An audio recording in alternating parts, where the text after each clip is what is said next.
Organ pernapasan manusia. Yang pertama yaitu rongga hidung, berfungsi untuk menyaring udara yang masuk, dibantu oleh rambut hidung dan selaput lendir. Yang kedua, faring. Faring berfungsi untuk menyalurkan udara ke laring. Yang ketiga, laring. Laring berfungsi menghubungkan faring ke trakea. Yang keempat, trakea. Trakea berfungsi untuk menyaring udara dengan bantuan rambut getar. Yang kelima, bronkus. Bronkus berfungsi untuk mengalirkan udara ke paru-paru. Yang keenam yaitu alveolus. Alveolus ini berfungsi sebagai tempat pertukaran oksigen dan karbon dioksida. Yang ketujuh, paru-paru. Paru-paru merupakan organ utama pernapasan manusia. Pada paru-paru terdapat selaput tipis yang melindungi paru-paru. Selaput tipis itu disebut dengan pleura. Ini merupakan trakea atau batang tenggorokan. Cabang batang tenggorokan disebut dengan bronkus. Cabang bronkus ini disebut dengan bronkeolus. Cabang bronkeolus disebut dengan alveolus. Nah, pada alveolus ini terdapat cabang-cabangnya lagi. Ini merupakan alveolus. Cabang dari alveolus ini disebut dengan alveolus. Gelembung-gelembung halus ini dinamakan dengan alveoli. Proses pernapasan manusia. Perjalanan udara memasuki paru-paru dimulai dari udara yang memasuki rongga hidung. Pada rongga hidung, udara disaring oleh rambut-rambut halus hidung dan suhu udara juga dihangatkan dan dilembabkan oleh rambut hidung dan lendir pada hidung. Setelah melalui rongga hidung, udara akan menuju paru-paru melalui faring dan menuju ke laring dan menuju ke trakea. Udara dari tenggorokan akan menuju ke paru-paru. Namun sebelum diproses di paru-paru, udara akan melewati saluran bercabang dua. Saluran bercabang dua ini disebut dengan bronkus. Setiap bronkus terhubung dengan paru kanan dan paru kiri. Bronkus bercabang lagi, cabang yang lebih kecil disebut dengan bronkeolus. Bronkeolus bermuara pada arkeolus. Fungsi dari arkeolus tersebut adalah sebagai tempat pertukaran oksigen dan karbon dioksida, serta uap air. Setiap kita bernapas, udara segar yang mengandung oksigen masuk ke paru-paru. Kemudian oksigen tersebut akan diedarkan ke seluruh tubuh melalui pembuluh darah dan di saat yang bersamaan karbon dioksida atau CO2 akan dikeluarkan dari dalam tubuh melalui paru-paru. Gangguan organ pernapasan pada manusia. Yang pertama itu flu. Flu disebabkan oleh virus influenza. Flu merupakan penyakit yang mudah tertular. Penyakit tersebut menular melalui udara. Oleh karena itu, tutuplah mulut dengan tisu ketika bersin. Gejala flu yaitu batuk, hidung tersumbat. Yang kedua, tuberkulosa atau TB. Penyakit TB disebabkan oleh bakteri Mycobacterium tuberculosis yang menyerang organ paru-paru. Penyakit TB disebabkan melalui udara ketika penderita batuk. Oleh karena itu, tutuplah mulut dengan tisu ketika batuk. Gejala TB yaitu demam, mudah lelah.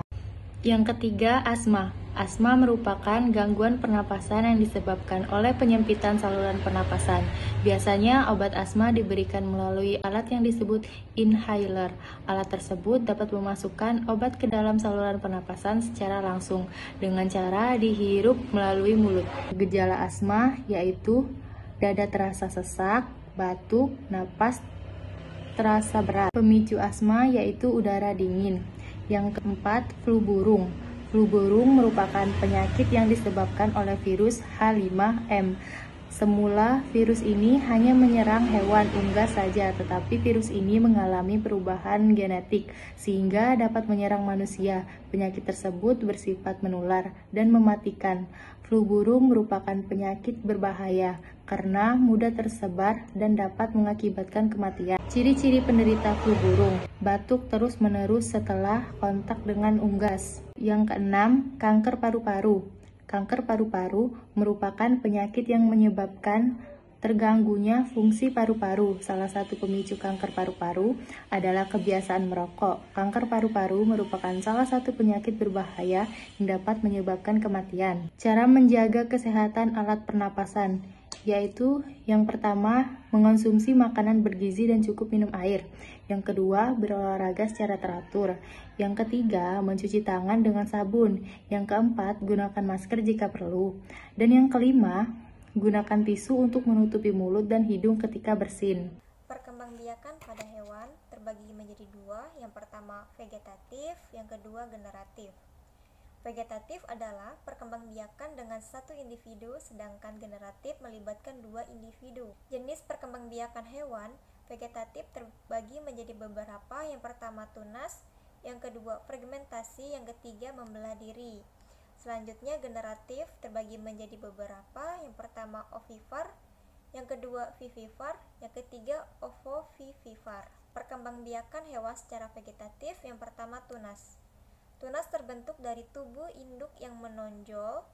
Benjolan tunas ini akan membesar dari akhirnya memisahkan diri dari tubuh induknya menjadi induk baru.